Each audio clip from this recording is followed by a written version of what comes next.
ఆంధ్రప్రదేశ్లో కొత్త ప్రభుత్వం ఏర్పాటు చేసిన తర్వాత జగన్మోహన్ రెడ్డి అంతకుముందు రాజశేఖర రెడ్డి గారు అనుసరించిన ఆమోదించిన ప్రజలు ఆస్వాదించిన అనేక పథకాలను ఒక్కొక్కటి ఆపేయాలని చూస్తున్నారు.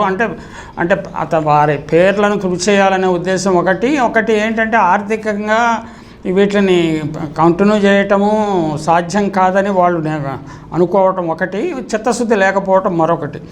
గత 5 ఏళ్లలో 70 లక్షల మందికి ఆరోగ్యశ్రీ ద్వారా వైద్యం జరిగింది. గత 5 ఏళ్లలో 14,470 కోట్ల రూపాయల మేర లబ్ధి జరిగింది. గత 5 ఏళ్లలో 2,371 హాస్పిటల్స్కి నెట్వర్క్ విస్తరించారు. గత 5 ఏళ్లలో 3,257 రకాల చికిత్సలు ఆరోగ్యశ్రీ పరిధిలోకి తెచ్చారు. రాజశేఖర రెడ్డి గారు ఉండగా ఆరోగ్యశ్రీలో దాదాపు 40 లక్షల మందికి ఆరోగ్యం ప్రసాదించారు. అందులో కొన్ని లక్షల మందికి సర్జరీల వంటి సహాయం కూడా చేశారు. గత 5 ఏళ్లుగా కేంద్ర ప్రభుత్వం ఆయుష్మాన్ భారత్కి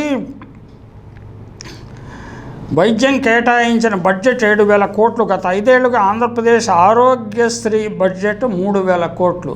అంటే మొత్తం దేశానికి 7,000 కోట్లు అంటే జగన్మోహన్ రెడ్డి ప్రభుత్వం 3,000 కోట్లు ఖర్చు పెట్టింది. కేంద్ర ప్రభుత్వం దేశం మొత్తానికి పెట్టే వైద్య ఖర్చులో జగన్ తన ఆంధ్రప్రదేశ్ రాష్ట్ర ప్రజలకు దాదాపు సగం ఖర్చు పెట్టారు.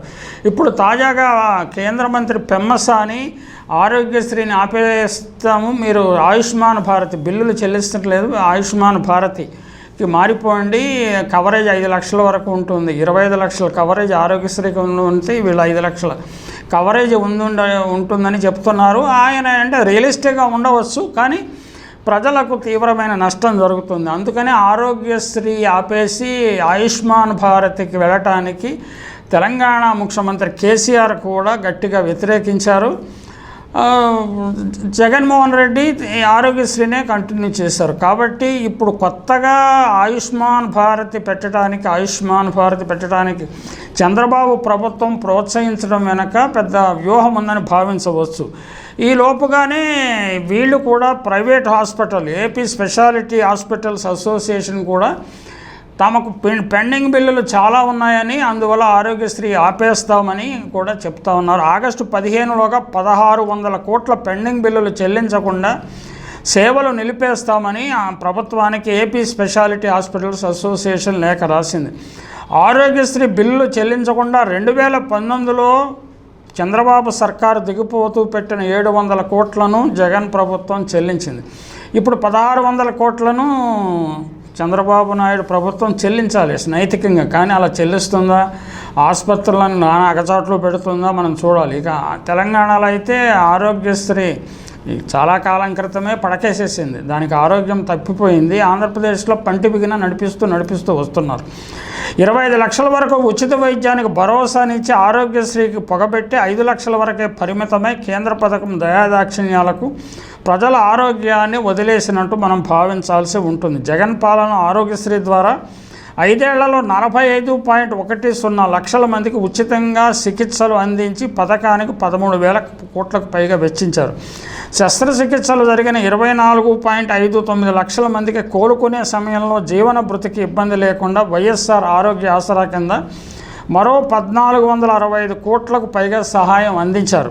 దేశంలోనే తొలిసారిగా కోవిడ్ చికిత్సను ఆరోగ్యశ్రీ పరిధిలోకి చేర్చి విపత్తు వేళ భరోసా కల్పించారు. తల్లి వంటి లాలన, తండ్రి వంటి పాలన అనే ఉద్దేశంతో జగన్మోహన్ రెడ్డి చాలా ప్రజలకు అనుకూలమైన అనేక నిర్ణయాలు చేశారు. వైద్యము, విద్య, ఇతర సౌకర్యాలు కూడా కల్పించారు. ఆయన ఓడించారు. ప్రజలు ఓడించారా, ఈవీఎంలు ఓడించాయా అన్నది వేరే విషయం, కానీ ఓడించడం అయితే ఓడించారు. ఇప్పుడు ప్రజలు చింతిస్తున్నట్టు చంద్రబాబు నాయుడు పచ్చ మీడియా మాటలకు మోసపోయి జగన్మోహన్ రెడ్డిని ఓడించాము, చంద్రబాబుని గెలిపించాము, అంతే అమ్మబడి స్థానంలో తల్లికి వందనం పెడతా అన్నారు, పంగనామాలు పెట్టాడు కాపో తల్లికి వందనం ఇవ్వలేదు. అలాగే ఆరోగ్యశ్రీకి కూడా, ముఖ్యంగా ఆరోగ్యశ్రీకి మంగళం పాడటం అనేది ప్రజల్లో తీవ్రమైన రియాక్షన్ వస్తుందని మాత్రం భావించవచ్చు. అయితే ఏంటంటే వాళ్ళకి మ్యానిపులేటివ్ స్కిల్స్, మీడియా పవర్ ఉండటం వల్ల మరి ప్రజలను కూడా వాళ్ళని కన్విన్స్ చేసే విధంగా చేస్తారా, ఏం చేస్తారో చూడాలి. ఏదేమైనా ఇవన్నీ చాలా డిస్టర్బింగ్, జగన్మోహన్ రెడ్డి ఏర్పాటు చేసిన సంక్షేమ రాజ్యాన్ని పూర్తిగా డిస్టర్బ్ చేసి ఇప్పుడు మొదటి 2 నెలలు చూస్తే రౌడీ రాజ్యము, గూండా రాజ్యము నడిచింది.